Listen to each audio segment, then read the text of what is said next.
The first step in this process is to assemble your team.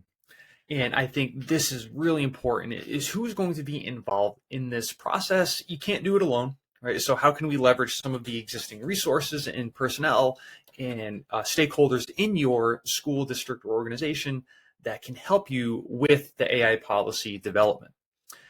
So think about, first of all, what are the stakeholder groups you want to include in this?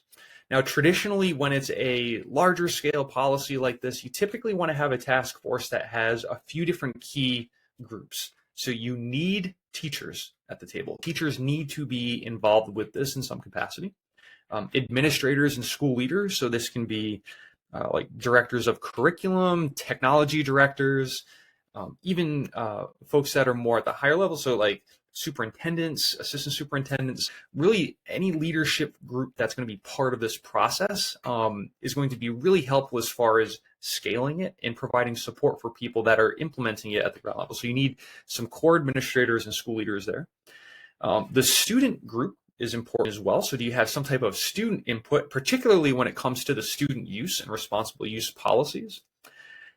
And then families. So how might you involve families in this? Because this is a interesting situation for a lot of families right now, because they're getting a lot of mixed messages about AI from media, from schools, from all different angles. So having them be involved and have a seat at the table is very important.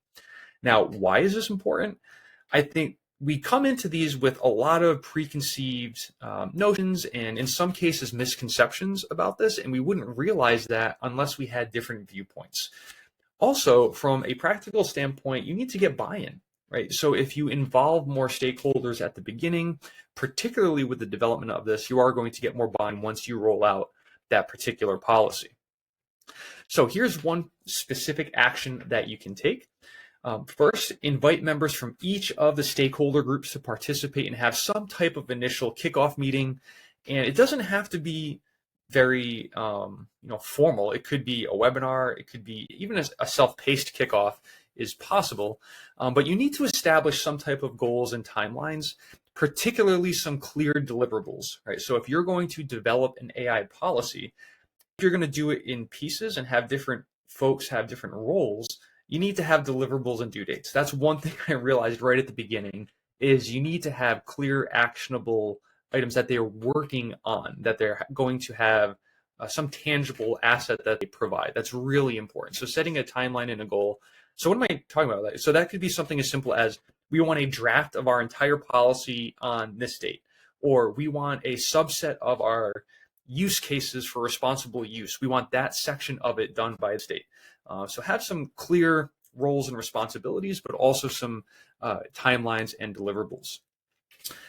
Now, the potential challenge with this is that ensuring that everyone's participating, particularly when you have a wide variety of stakeholders, can be very difficult.